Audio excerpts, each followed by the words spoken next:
एक और बड़ी खबर ये कि अमेरिका ने ईरान पर ऑपरेशन एपिक फ्यूरी के तहत भीषण हमले किए और तमाम सैन्य ठिकानों को जमींदोज किया है। इस बीच बड़ी खबर आ रही है सीधे व्हाइट हाउस से, जहां पर कल ईरान पर हुए हमले की खुद निगरानी कर रहे थे राष्ट्रपति डोनाल्ड ट्रंप। अमेरिका के राष्ट्रपति ने ईरान में हुए अमेरिकी सैन्य अभियान ऑपरेशन एपिक फ्यूरी की खुद निगरानी की है, जिसकी कुछ तस्वीरें भी सामने आई थी। खुद राष्ट्रपति डोनाल्ड ट्रंप इस पूरे ऑपरेशन की निगरानी करते हुए नजर आ रहे थे। हर एक डिटेल्स यहां पर वो अधिकारियों से ले रहे थे। या आपको बता दें कि एपिक फ्यूरी के तहत भीषण हमले तमाम जो सैन्य ठिकाने हैं उन पर किए गए और उन इलाकों को जमींदोज किया गया है। इस बीच ये बड़ी खबर व्हाइट हाउस से हम आपको बता रहे हैं। कुछ तस्वीरें विशाल हम देख सकते हैं अपने टीवी स्क्रीन पर, जहां पर अधिकारियों के साथ बातचीत कर रहे हैं राष्ट्रपति डोनाल्ड ट्रंप। जो डिटेल्स है उनके बारे में जानकारी ले रहे हैं और ऐसे में इसके बाद वो बड़ा दावा करते हैं खामेनेई की मौत का, चेतावनी भी देते हैं कि अभी अगर आप सरेंडर नहीं करते हैं तो आपको आगे सिर्फ और सिर्फ मौत मिलेगी।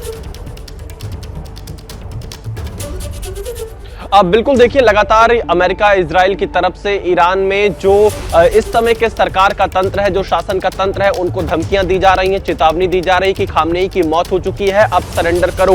अगर सरेंडर नहीं करते हैं तो आगे चलकर मौत की घाट उतारा जाएगा। ये आखिरी मौका है सरेंडर करने का। अगर IRGC के जो जवान हैं और जो ईरान के पुलिस से जुड़े हुए लोग हैं वो अगर सरेंडर करते हैं तो ऐसी स्थिति में उन्हें माफ कर दिया जाएगा और खामनेई की मौत हो चुकी है। नई सत्ता ईरान में स्थापित होगी, यह कोशिश अमेरिका और इजराइल की तरफ से इस समय की जा रही है। और थोड़ी देर पहले अमेरिका के राष्ट्रपति डोनाल्ड ट्रंप से अमेरिका के एक न्यूज चैनल ने फोन पर बातचीत की थी और उस बातचीत में जब उनसे पूछा गया था कि खामनेई के बाद अब ईरान में कौन सत्ता में आएगा, तो डोनाल्ड ट्रंप ने सीधा जवाब उस सवाल का तो नहीं दिया, लेकिन अमेरिका के राष्ट्रपति डोनाल्ड ट्रंप ने कहा कि जिसे मैं चाहूंगा वो ईरान की सत्ता में बैठेगा और कोई बहुत अच्छा आदमी ईरान की सत्ता में बैठेगा।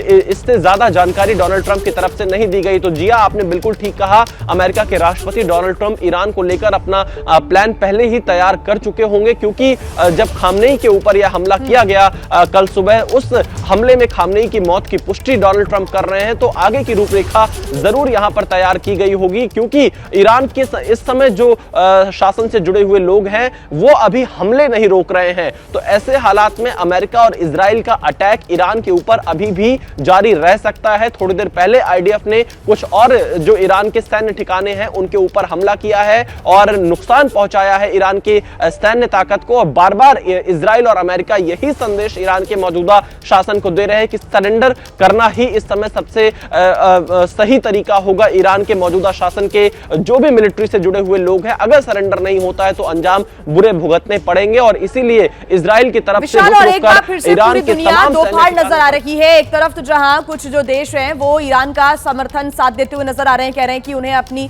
सुरक्षा का पूरा अधिकार है, तो दूसरी तरफ इजराइल अमेरिका के साथ भी बड़ी संख्या में देश हैं।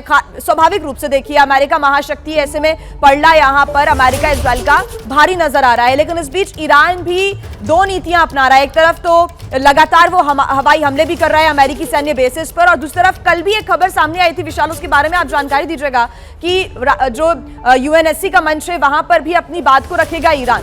उसके बारे में कोई अपडेट है क्या अभी?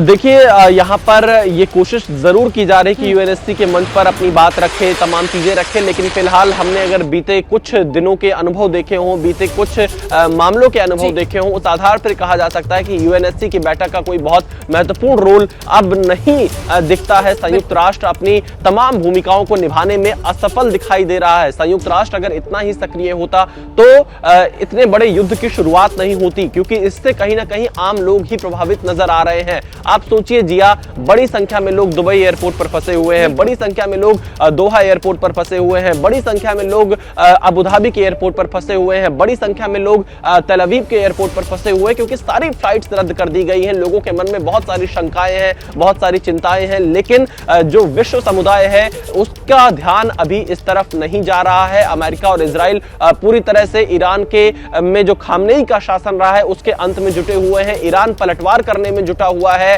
वो पश्चिम एशिया के तमाम हिस्सों को निशाना बना रहा है, तेल अवीव को निशाना बना रहा है। एक महिला अभी थोड़ी देर पहले ही तेल अवीव में घायल हुई है। हालांकि ईरान पर जो हमले इजराइल और अमेरिका की तरफ से किए गए उसमें भी लोगों को बड़ा नुकसान हुआ है। ईरान में बड़ी संख्या में लोगों की मौत हुई है। हालांकि इजराइल और अमेरिका यह दावा कर रहे हैं कि उन्होंने सिर्फ सैन्य ठिकानों को निशाना बनाया है। तो ऐसी स्थिति में